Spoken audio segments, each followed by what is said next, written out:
41 News anchor Lindsay Shively. It's Monday, March 21st. A person is in the hospital after officers say they crashed during a police chase in Raymore. That driver reportedly hit a tree around 2:15 near Maple and Walnut, bringing that chase to an end. The sheriff's office has not said why they were chasing the driver, but we're working to find out more. We'll have an update when we have new information.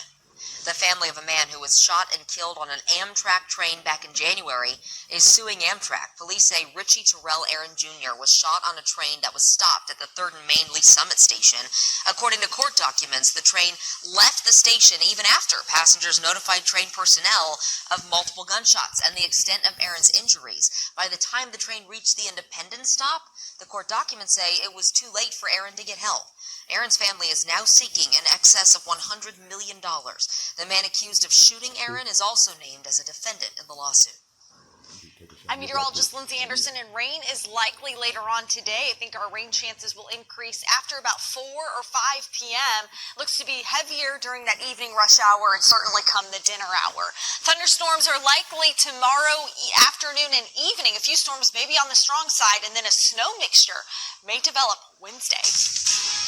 Maybe. Tonight, leaders in Overland Park will review plans for how to improve the intersection, a very familiar, busy intersection of College and Metcalf. This pedestrian bridge, just one option they're considering. KSHB 41 News reporter Charlie Keegan joins us live this morning with a closer look at this idea. Charlie, it definitely is eye-catching. How likely is it, maybe, is the question? Yes.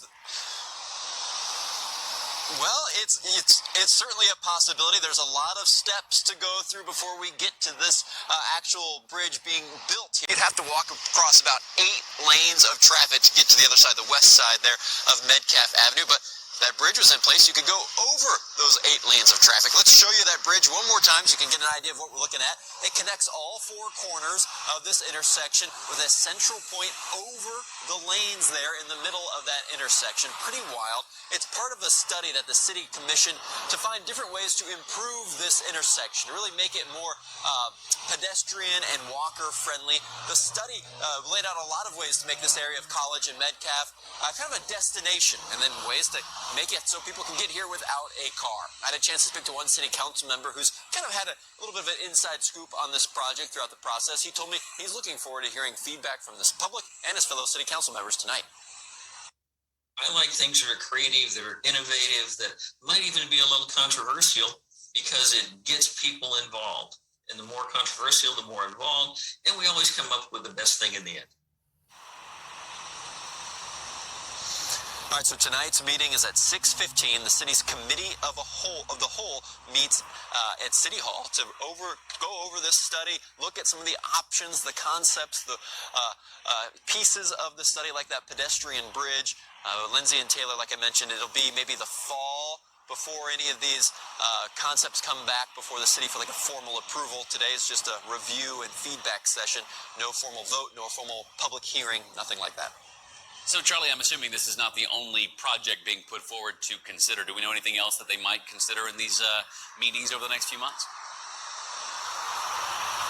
Yeah, this study really takes a look at the area in a wide range here east of where we are, kind of toward the Overland Park Convention Center, things like that. We have a few more renderings we can throw up about like cycle tracks and pedestrian pathways, linear parks along College Boulevard, even a kind of a staircase kind of gathering spot at the Asperia campus, the old Sprint campus.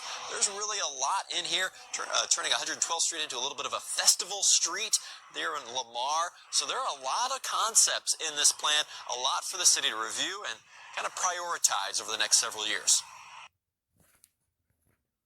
Cash App's debit card.